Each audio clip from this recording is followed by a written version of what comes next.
When Craig Berube took the Toronto Maple Leafs head coaching job, I'm pretty sure he was told, here's your roster, now go win us a Stanley Cup. But now that he's seen up close and personal with what he's really dealing with, I'm sure he's going to be pounding the table for major changes this summer. So today we're going to take a look at Craig Berube's off-season wish list. Hey everybody, welcome into Clearing the Benches, your one-stop shop for hockey content.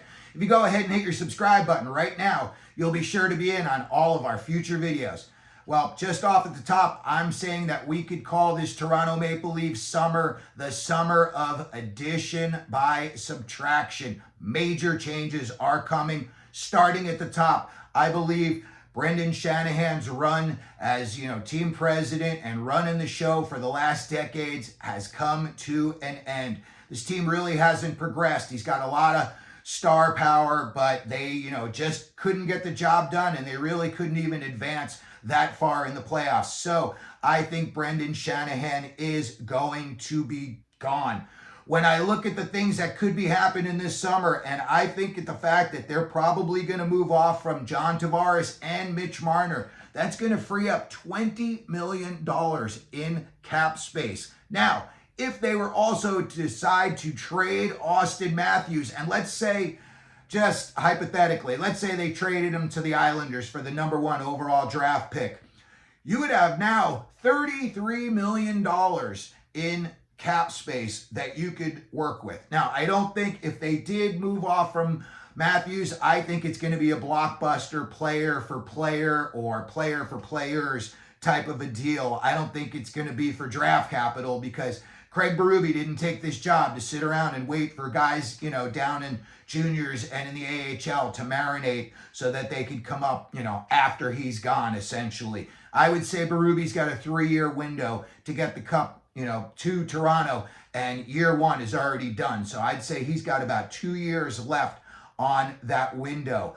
When I look at, Berube himself personally, this is the second time now he's called out players in postseason interviews. He called out the St. Louis Blues leadership and said that the guys, the leaders didn't play like leaders. And then Robert Thomas, the captain, came back and he had some snarly words for Berube and said nothing could be further than the truth than what Berube said. So you had a little bit of, disagreement there. And now, after just his first year, I think he's kind of trying to push some guys out the door when he said that they didn't have it between the ears in Toronto. So again, when I look at what they've got, cap space, they have, Matthews, if they were looking to trade, they've got a lot of moving pieces, but I think they've also got some options coming in. They could bring in 3 guys, believe it or not, who would get you underneath that $20 million that you'd be saving from Tavares and Marner. First guy, and I think all 3 of these guys are definitely Craig Berube guys. And we talked about the first one, Jamie Benn, 35 years old. He's making $9.5 million a year right now. Maybe, you could talk him into taking $4 or $5 million for 2 years. Let's say Dallas wins the cup. His resume is complete. Now it's just, you want to try to add to your legacy. And anybody who's the captain of the Toronto Maple Leafs team, when they win the Stanley Cup, you're probably going to get a statue out in front of Maple Leaf Gardens when it's all said and done. Another guy they could bring in, and like I said, they have enough room that they could bring in all 3 of these guys, and that is Sam Bennett on Florida. He's only 29 years old. He's making $4.5 million a year now. Maybe you bump him up and you offer him $5.5, $6 million a year. And then finally, enemy number 1, Brad Marchand, 37 years old. If he wins a cup with Florida, he's living on easy street. He'll have a cup in Boston. He'll have a cup in Florida. And again, who doesn't want to be the captain in Toronto when they hoist the cup? You could offer a guy like Marchand, probably, he's 37 years old. You could probably get him for 2 years, $9-10 million. He's making $6.1 million this year. And if you were to put him in that type of a situation and you would surround him with, players he would think he has a chance to win a cup, he might bite on it. But again, All three of those guys with the salaries that we just mentioned, that's only $13.5 million. You would still have $6.5 million, to play with in terms of if one of those guys wanted $1 million here or there more than what you were offering. So new leadership is definitely going to be something that Craig Berube is going to be pushing for. Next up, number 2, I've got them looking for a puck-moving defenseman. Look, there's not too many Cale Makars or, coming up Z Booyams in the world, but Matthew Schaefer's out there, and they do have Auston Matthews as a bargaining chip. I'm pretty sure that the Islanders would consider that. They need some kind of star power out on the island there. They're in no man's land right now. And I think, a guy like Matthews might consider it, and I think it would be a good move. You got a guy like Cole Yzerman in the Islanders system, goal scorer, just like Matthews is. A guy like Cole Yzerman could learn from the best when he's learning from Matthews. So, again, these are all hypotheticals, but they are all possibilities. I think, like I said, he's not going to go for a guy like Matthew Schaefer unless he thinks he's plug and play right now. They're going to want to return right now.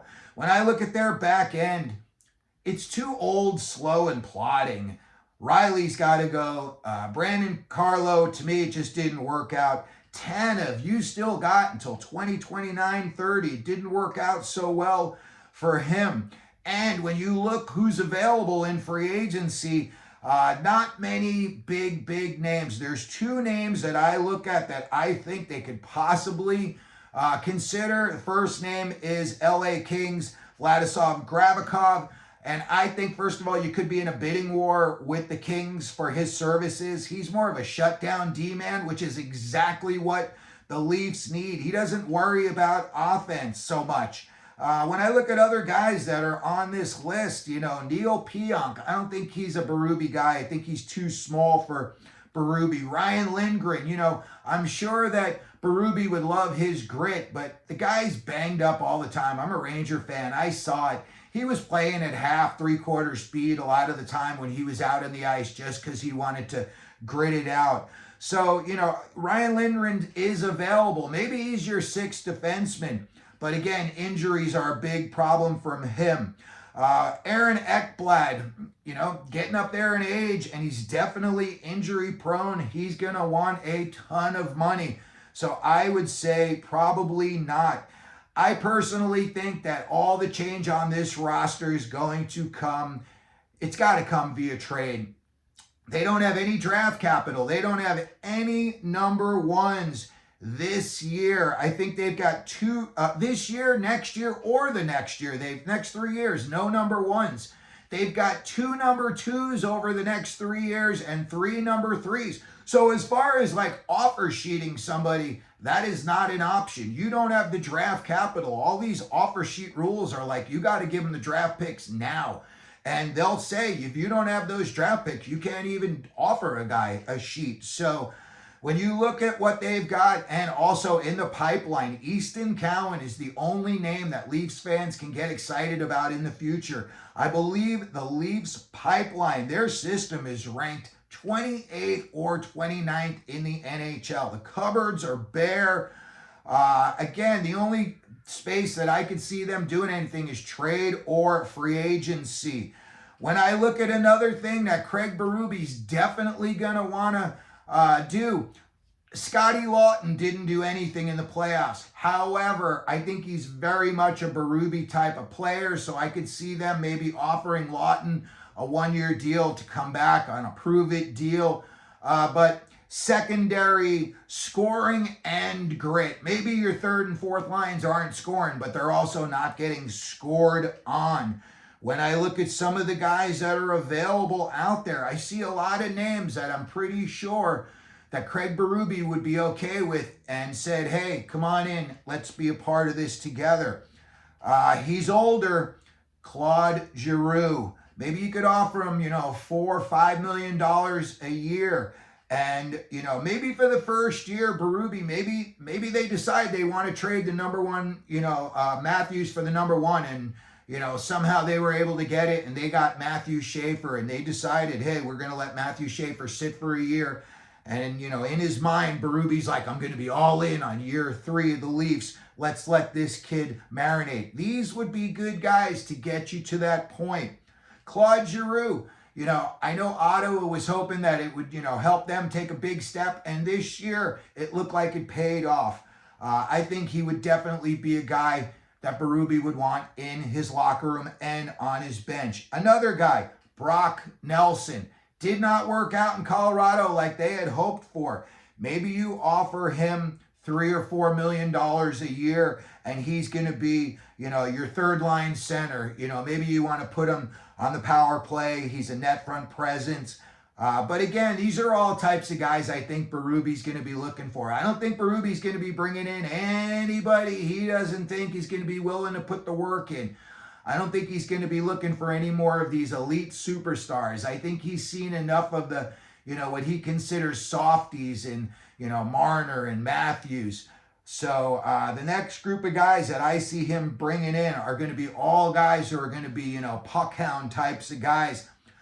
Another guy that's available, I could see definitely Berube loving, Mikael Granlund. He's playing on Dallas. He just had a hat trick in the playoffs. The guy is a leader. I could see him, being an assistant captain, and I could see him definitely bringing you secondary scoring.